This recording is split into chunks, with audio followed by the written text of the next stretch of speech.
parents, Justinia from artbehavior.com, and we are doing this wonderful presentation on how to build effective relationships with your child.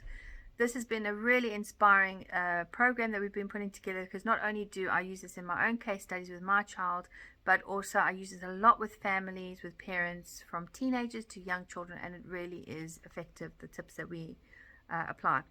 The other thing that we do is we introduce color, so a different form of creativity, so that you can build that effective relationship with your child. And today's topic is about how you make time. What do you do? Now, obviously, as a parent, you have so much that you're covering, so much that you're doing, so much that you implementing to keep your child alive, from feeding and shelter to education and getting them to those groups and play dates. So that is what we call our basic physical needs. Now, our emotional needs are so important to develop as young as possible. And let's just go around, before I give you the color on what can help you make the time. Let's go around what happens if you don't make the time. What is the outcome, and what is the pain that you will experience? Now, I can tell you from my personal experience, when I haven't put certain things in place, it feels like it's a nightmare being around my child. That there's even that Christmas song singing, and the parents are waiting for all their children to be sent back to school. And that is exactly what happens. You don't want to spend time with your child. You don't want to be around them. And your child lands up trying to fight for your attention by performing certain behavior, reactions and things like that. So your child's behavior is telling you exactly how you're making the time for your child.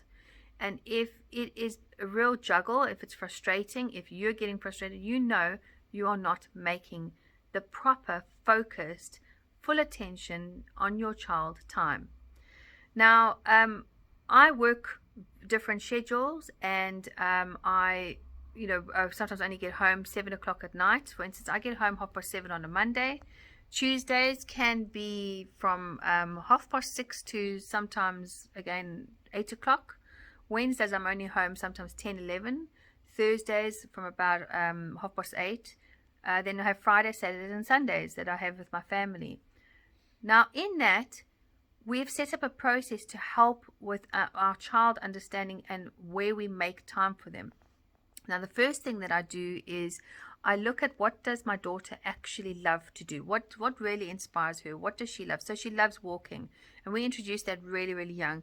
And the walking is, we don't take our phones with us. We actually go for a walk, and then we either go have a hot chocolate together, or we go climb the rocks, things like that. But I'm actively taking part with that. If I cannot actively take part, because I have had parents who have been physically been able to climb the rocks with their children, they sit very close, or they stand, or they watch them, or they acknowledge what they're doing, and saying, I'm really proud of you, I really love how you climbing that rock, and we acknowledge that part.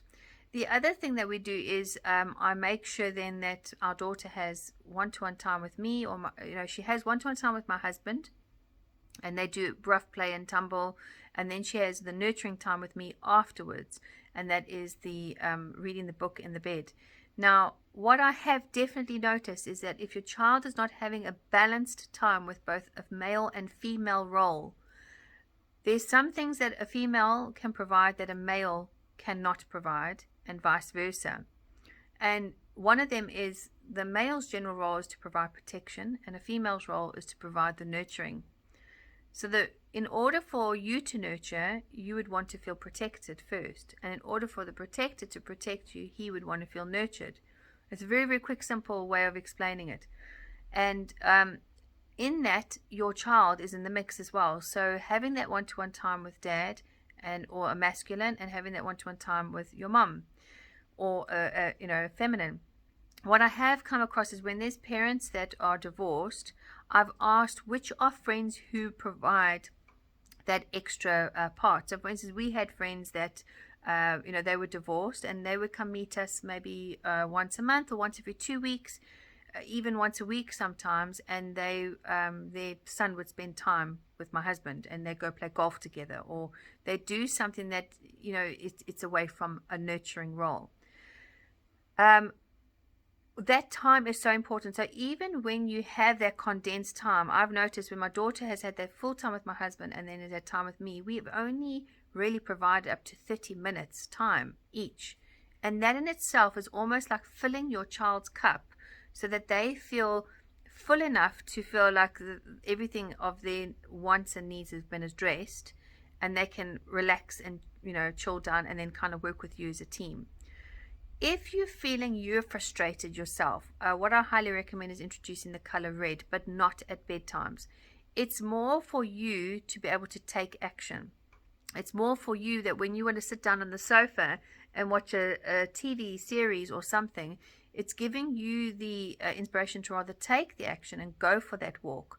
Put it on the calendar, take that time, because you can always schedule golden time where you can say to your child, right, we're going to go for a walk now, but then afterwards there's an hour where it's my golden time and your golden time where you're going to go play with your dolls by yourself. It's so important to implement all these parts together, because that is what actually helps. When you make that time, it reduces the behavior and it promotes effective relationship building with your children.